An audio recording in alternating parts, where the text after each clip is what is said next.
Le sujet de dans notre semaine nationale des chômeurs et chômeuses, c'est cette année la discrimination de l'assurance-emploi envers les femmes.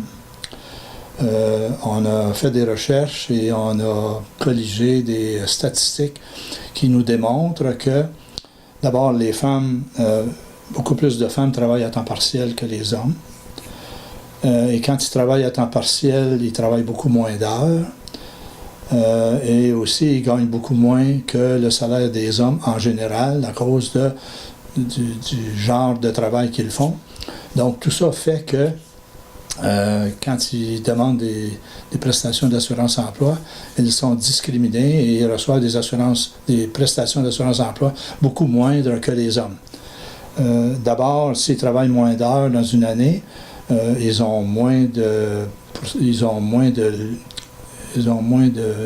semaines de prestations par la suite parce que les semaines de prestations en chômage sont déterminées par le nombre d'heures que tu travailles.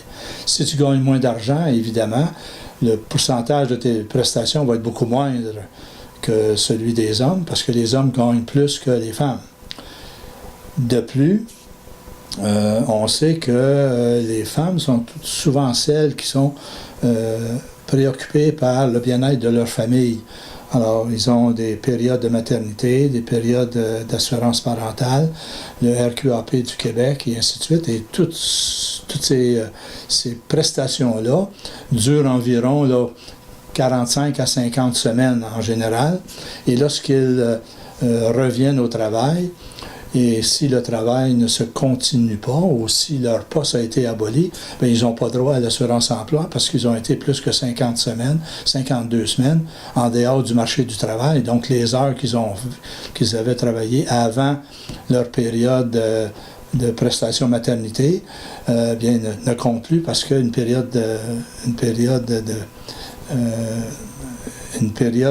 de prestation s'établit sur les 52 dernières semaines, sur les heures travaillées et les montants gagnés sur les 52 dernières semaines. Donc, à ce moment-là, ils sont encore discriminés parce que ce sont elles qui, en général, s'occupent des enfants. S'il y a un rendez-vous médical, s'il y a un rendez-vous à l'école, très souvent, c'est les femmes qui prennent congé de leur travail et donc qui travaillent beaucoup moins d'heures. Et ça, depuis 1996, où la loi a été changée, autrefois, tout le monde pouvait se qualifier avec 15 heures semaine et 300 heures pour ceux qui étaient des nouveaux arrivants. Maintenant, il faut 420 heures semaine jusqu'à 700 heures pour pouvoir se qualifier à l'assurance-emploi. Alors, imaginons que autrefois, toutes les femmes, même qui travaillaient à temps partiel, pouvaient se qualifier à l'assurance-emploi. Et il y a une grande différence entre les hommes admissibles à l'assurance-emploi et les femmes admissibles à l'assurance-emploi. Pour les femmes, les chiffres sont... laissez-moi voir pour être sûr qu'on parle... 95% des personnes à temps plein sont admissibles. Donc, les hommes travaillent majoritairement à temps plein et seulement 62% des femmes travaillent à temps partiel. Et 76% des personnes qui travaillent à temps partiel, ce sont des femmes, sur le 62%. Alors, imaginons que sur toutes les facettes de la vie de travail, ce sont toujours les femmes qui sont pénalisées par rapport à la loi d'assurance-emploi. Donc, ce qui nous amène à faire cette campagne, c'est qu'on s'en va dans une année préélectorale. On veut s'associer à tous nos groupes sympathisants à la cause de la discrimination des femmes par rapport à l'assurance-emploi. On veut s'associer à tout ce monde-là et faire des offensives auprès du gouvernement fédéral dans l'année électorale. Là, probablement qu'un plan d'action sera établi là, vers mars, avril, mai.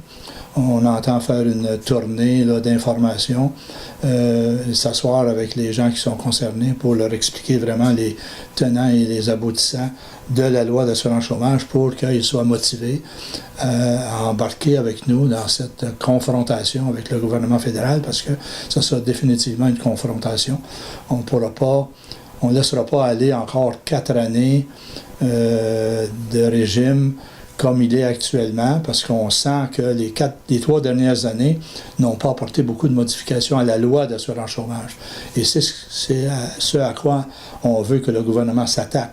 Pas faire des petites modifications, là, comme on a eu, là, certains petits aménagements. On veut qu'il s'attaque directement à la base de la loi d'assurance-emploi. Et c'est ce qui ferait que les femmes seraient moins pénalisées ou même pas pénalisées.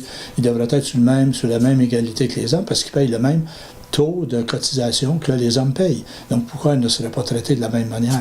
Alors c'est exactement la campagne qu'on veut mener, qu'on mène tout l'hiver, et au printemps, là, on va établir un plan d'action, puis on va se mettre en marche pour faire des représentations auprès d'abord notre député et aussi auprès de M. Duclos, qui est le ministre de l'Assurance-emploi.